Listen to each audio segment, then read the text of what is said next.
നമസ്കാരം സാർ. നമസ്കാരം. നമസ്കാരം സാർ.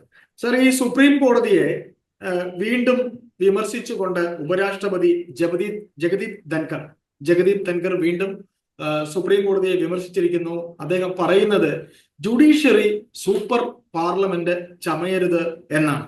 സുപ്രീം കോടതിക്കെതിരെ അദ്ദേഹത്തിന്റെ ഈ വിമർശനം വന്നിട്ടുണ്ട്. കൂടാതെ കേന്ദ്ര ഗവൺമെന്റ് ഒരു സന്ദേശം കൂടെ കേരളത്തിന് നൽകുന്നുണ്ട്.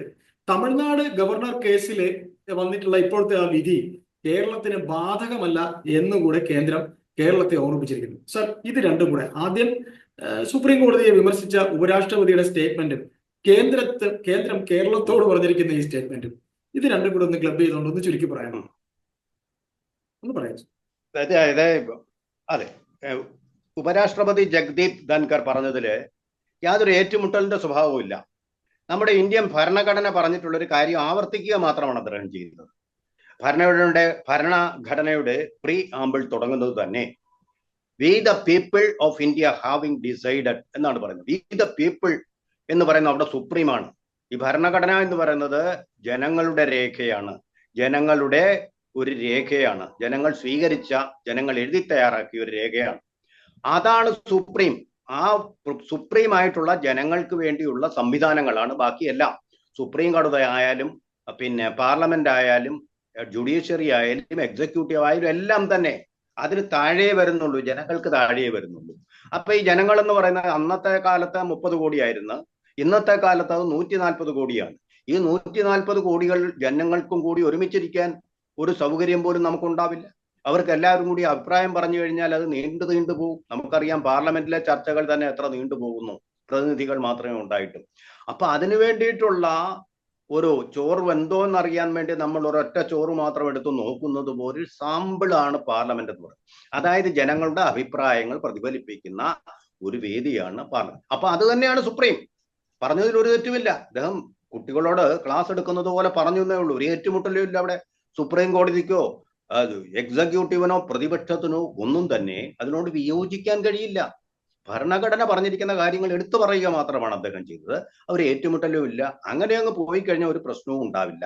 ഇവിടെ പ്രശ്നം ഉണ്ടാവുന്നത് ഭരണഘടനയിൽ എന്തെങ്കിലും ഒരു വാക്കല്ല, ഒരു പുള്ളി വിസർഗം മാറ്റുക എന്ന് പറയുന്നത് പാർലമെന്റിന്റെ 2/3 ഭൂരിപക്ഷത്തിന്റെ, അല്ലെങ്കിൽ ഏതെങ്കിലും ഒരു മെമ്പർക്ക് പറ്റില്ല.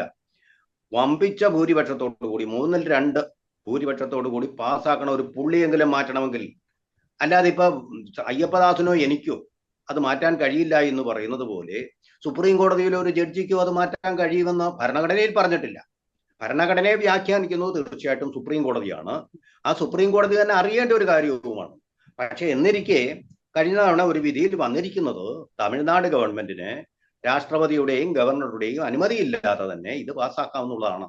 നമ്മൾ ഇപ്പൊ നോക്കൂ അയ്യപ്പദാസെ, നമ്മുടെ മുമ്പിൽ ഇപ്പോൾ ഒരു ഉദാഹരണമുണ്ട്. എന്താണ്? പഹൽഗാമിന്റെ ഉദാഹരണം.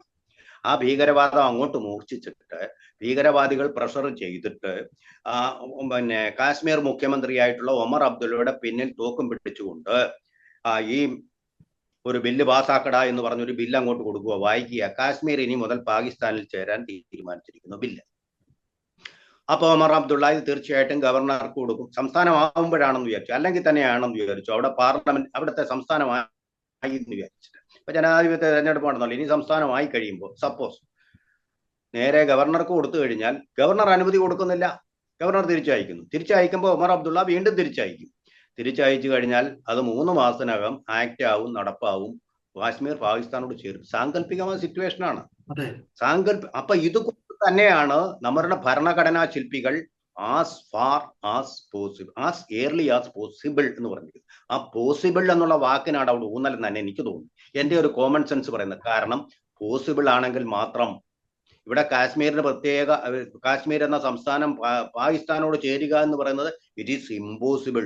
കാരണം ഇന്ത്യയുടെ അഖണ്ഡ ഭാരതത്തിന്റെ ഭാഗം തന്നെയാണത്, ഇന്ത്യയുടെ ഭാഗമാണത്, ഇന്ത്യയുടെ ഇന്റഗ്രൽ പാർട്ട് ഓഫ് ഇന്ത്യ എന്നാണ് എല്ലാവരും പറഞ്ഞിട്ടുള്ളത്. മഹാത്മാഗാന്ധി മുതൽ ഇന്നത്തെ പ്രധാനമന്ത്രി നരേന്ദ്രമോദി വരെ. ജുഡീഷ്യറിക്ക് അതിലൊരു അഭിപ്രായ വ്യത്യാസം ഉണ്ടാവാൻ സാധ്യതയില്ല.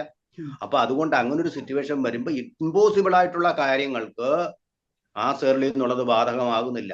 അപ്പൊ അതുകൊണ്ട് തന്നെയാണ് ആസ് ഏർലി ആസ് പോസിബിൾ എന്ന് പറഞ്ഞിരിക്കുന്നത്. അല്ലെങ്കിൽ ആ ഭരണഘടനയിൽ തന്നെ വിതിൻ 3 days അല്ലെങ്കിൽ വിതിൻ 3 months അല്ലെങ്കിൽ വിതിൻ 3 weeks എന്ന് വന്നേനെ.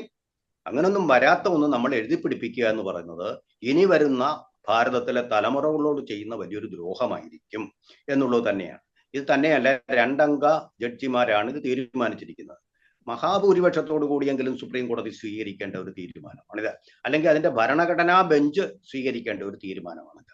അപ്പൊ അത്തരത്തിലുള്ള തീർച്ചയായിട്ടും ശരിയായ തീരുമാനങ്ങൾ ഇനിയും സുപ്രീം കോടതിക്ക് വരുത്താവുന്നതേ ഉള്ളൂ. കാരണം ഇത് ഫൈനൽ അല്ല. ഇതിന് കാര്യത്തിൽ സുപ്രീം കോടതിക്ക് തന്നെ സ്വയം ഒരു അവബോധം ഉണ്ടായിട്ട് തീരുമാനം എടുക്കാവുന്നതേ ഉള്ളൂ, ഒരു പരാതിയും ഹർജിയും കൊടുക്കാതെ തന്നെ. അങ്ങനെ സ്ഥാപനങ്ങള് ഈ എസ്റ്റേറ്റ്സ് എന്ന് നമ്മൾ പറയും, 3 എസ്റ്റേറ്റ്സ്, ആ എസ്റ്റേറ്റ്സ് സ്വയം തിരുത്തി മുന്നോട്ട് പോയില്ലെങ്കിൽ ഭരണഘടന പ്രതിസന്ധിയിലായിത്തീരും, നമ്മുടെ ജനങ്ങളുടെ ഭാവി പ്രതിസന്ധിയിലായിത്തീരും. രാജ്യത്ത് ഇതുപോലുള്ള ശിഥിലീകരണത്തിനും അരാജകത്വത്തിനും വേണ്ടി ഇന്ത്യയെ തകർക്കാനും ബ്ലീഡ് ചെയ്യാനും വേണ്ടിയുള്ള ശ്രമങ്ങൾ നാലുപാടും നടക്കുമ്പോൾ സുപ്രീം കോടതി തീർച്ചയായിട്ടും ഭരണഘടനയെ അതിനനുസരിച്ച് ഉയർത്തേണ്ട ബാധ്യതയും വ്യാഖ്യാനിക്കേണ്ട ബാധ്യതയും ഉണ്ടാകും. നോക്കൂ ഇപ്പൊ ഇത് പറഞ്ഞിട്ടാണ് കോടതി പറഞ്ഞിട്ടാണ് അവിടെ തെരഞ്ഞെടുപ്പ് നടത്തിയത്. ഈ തെരഞ്ഞെടുപ്പില്ലായിരുന്നെങ്കിൽ എല്ലാം ഭംഗിയായിട്ട് നടക്കും, ഒരു ഭീകരവാദിയും അവിടെ കടന്നു കയറില്ല. തെരഞ്ഞെടുപ്പ് വന്നതോടുകൂടി അവിടെ പോലീസിന്റെ നിയന്ത്രണത്തിനായി, പട്ടാളത്തിന്റെ നിയന്ത്രണം പോയി. അതോടുകൂടിയാണ് ഇവന്മാർക്ക് പട്ടാള വേഷം അണിഞ്ഞ് അവിടെ പ്രവേശിക്കാൻ സാധിച്ചത്. മനസ്സിലായോ? ആ പിടിമുറുക്ക ഇങ്ങനെയുള്ള സംസ്ഥാനങ്ങൾ ജനാധിപത്യം അർഹിക്കുന്നില്ല, യൂണിയൻ ടെറിട്ടറീസും. അവിടെ പിടിമുറുക്കണം. നോക്കൂ, മണിപ്പൂരിൽ ഇപ്പൊ എന്താ ഒന്നും സംഭവിക്കാത്തത്? അവിടുത്തെ ചില സംസ്ഥാനം അതെ. നോക്കൂ, ചൈനയിലെ ഈ ഭീകരവാദി ഒരുത്തനെങ്കിലും സിൻ ജിവാങ് പ്രവിശ്യയില് നോക്കൂ, ഏതെങ്കിലും ഒരു ഭീകരവാദി കയറി എന്നെങ്കിലും ആക്രമിക്കാൻ ചുണയുണ്ടോ? നോർത്ത് കൊറിയയിൽ കയറി ആക്രമിക്കാൻ ചുണയുണ്ടോ? കാരണം എന്താ? അവിടെ ജനാധിപത്യമില്ല.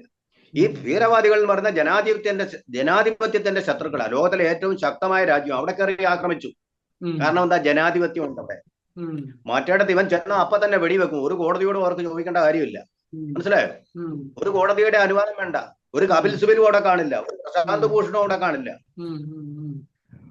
അതുകൊണ്ടാണ് ഭീകരവാദങ്ങളും ഇതുപോലുള്ള മനുഷ്യദ്രോഹികളും അവിടെ തറച്ചു വളരാത്തത്. ഇവിടെ എന്തെങ്കിലും ഒരു ഭീകരവാദി ചെയ്താൽ ഇവരുടെ മനുഷ്യാവകാശത്തിന് വേണ്ടി വാദിക്കുന്നവരായിരിക്കും ഈ കപിൽ സിബലും ഒക്കെ. അതാണ് നമ്മുടെ തന്നെയാണ് നമ്മുടെ ശാപം. അതാണ് നമ്മുടെ ഏറ്റവും വലിയ ശാപം, ഭീകരവാദികളെക്കാൾ. അത് നമ്മൾ മനസ്സിലാക്കണം. രാജ്യസ്നേഹമില്ലാത്ത ഇതുപോലുള്ള അഭിഭാഷക കേസരികൾ, അതൊരു വലിയ പ്രശ്നമാണ്. അതുകൊണ്ട് എന്തുകൊണ്ടും രാജ്യസഭയുള്ള ഉപരാഷ്ട്രപതിയാണ്. അദ്ദേഹം പറഞ്ഞത് പാർലമെന്റിന്റെ ശബ്ദമാണ്. അദ്ദേഹം രാജ്യസഭയുടെ സ്പീക്കറുമാണ്. അത് പറയേണ്ട സമയത്ത് ആരെങ്കിലും പറയണമല്ലോ. തീർച്ചയായിട്ടും അദ്ദേഹം അത് പറഞ്ഞു എന്ന് മാത്രമേ ഉള്ളൂ. നമ്മുടെ ശബ്ദമാണ്, ഇന്ത്യയുടെ മനസാക്ഷിയുടെ ശബ്ദമാണ്.